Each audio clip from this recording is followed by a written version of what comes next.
Welcome, viewers. Our story begins with a young woman named Mirna Salihin, a 27-year-old graphic designer who is as vibrant and full of life as the city she calls home. Mirna is well loved by her family and friends, known for her infectious laughter, kindness, and her passion for design. She is happily married to her husband, Arif Somarko, and the couple has recently returned from their honeymoon, brimming with joy and plans for the future. Today is special for Mirna. She is eagerly awaiting the arrival of her best friends, Jessica Kumala Wongso and Hani, for a long overdue reunion. The trio met while studying at Billy Blue College of Design in Sydney, Australia, where they forged a deep bond over their shared love for design and adventure. Despite being separated by distance and time, their friendship has remained strong, and this meeting is meant to rekindle their connection and share stories of their lives since graduation. As Mirna sits alone at a table in the cafe, her excitement is palpable. She frequently glances at the entrance, her anticipation growing with each passing minute. It's a long-awaited reunion, a time to reconnect and reminisce about old times.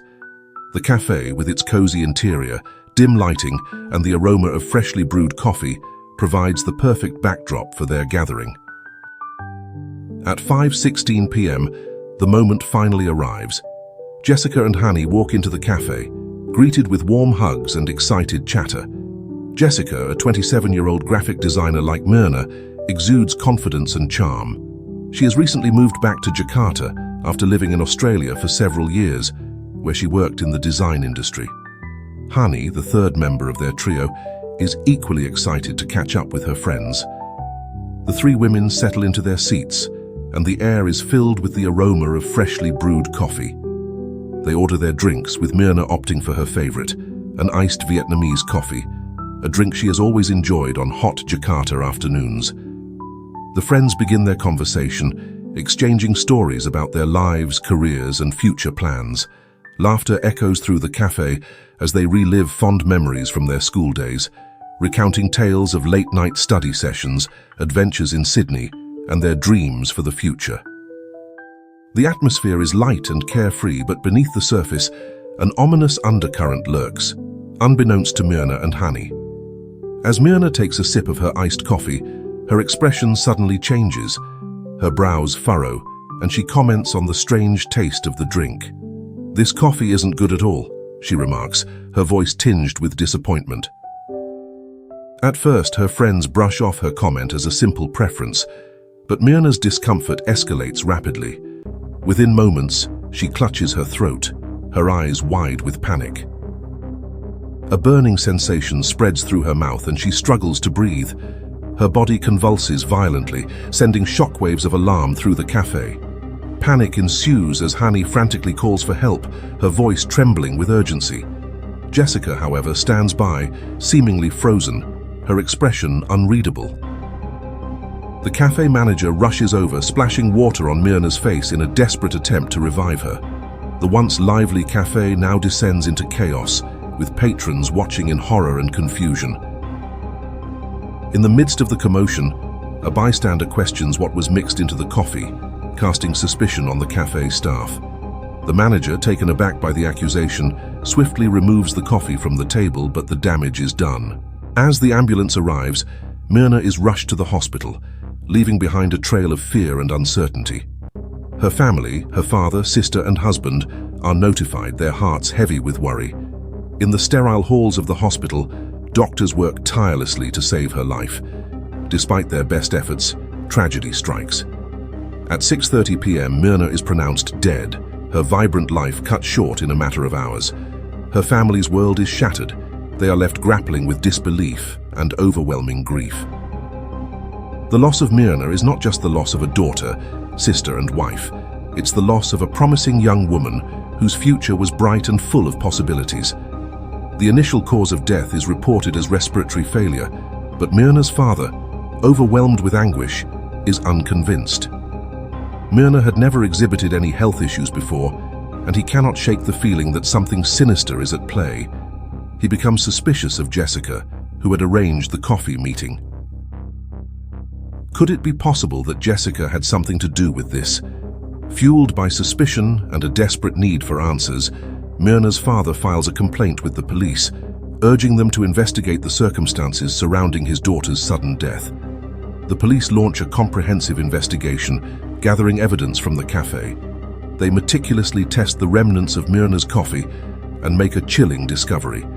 It contains cyanide, a lethal poison known for its rapid action and high mortality rate. The autopsy confirms cyanide poisoning, solidifying Mirna's father's belief that his daughter's death was not a tragic accident, but a calculated murder. With Jessica under intense scrutiny, investigators pore over CCTV footage from the cafe. They note that Jessica arrived at the cafe at 3:30 p.m., well before the scheduled meeting time.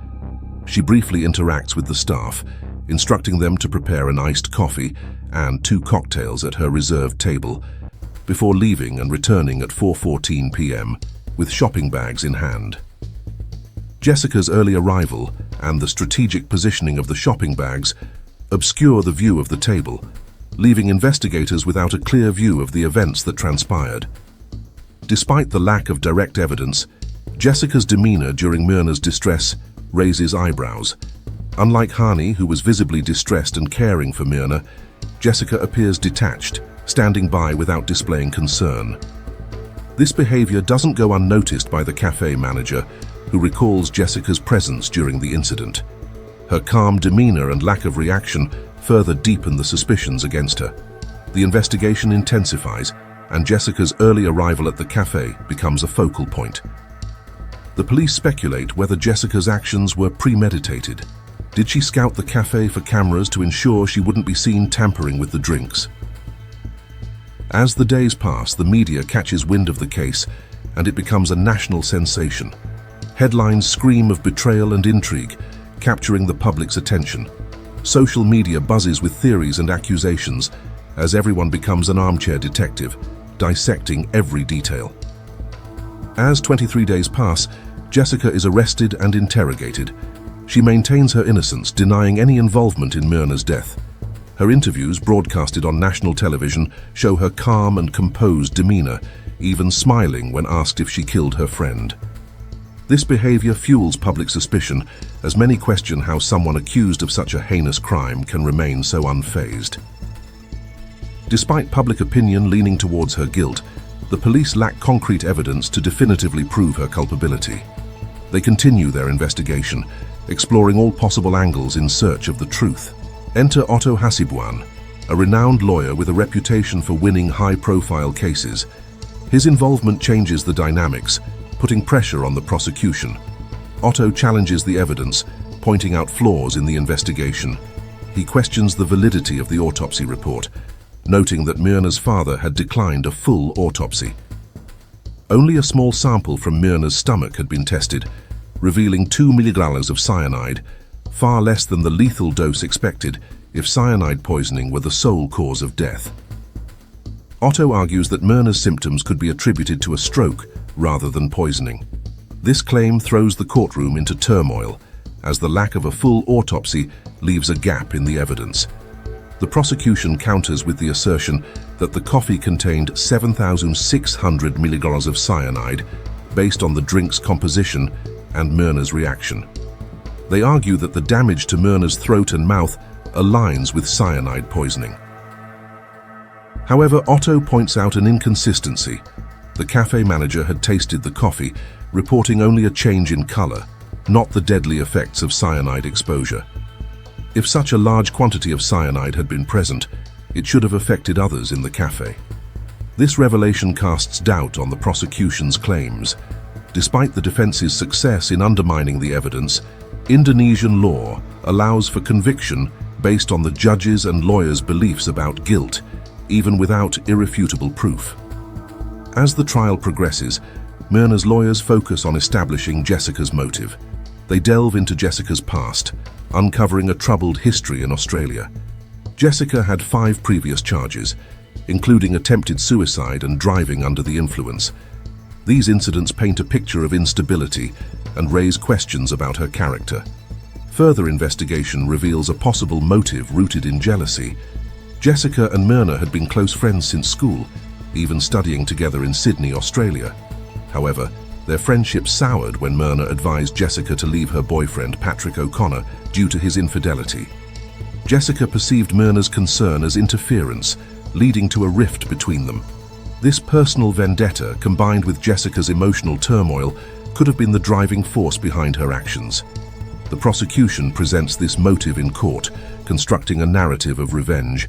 They argue that Jessica, driven by jealousy and resentment, sought to harm Mirna by poisoning her drink. The defense counters, highlighting the lack of direct evidence tying Jessica to the act of poisoning.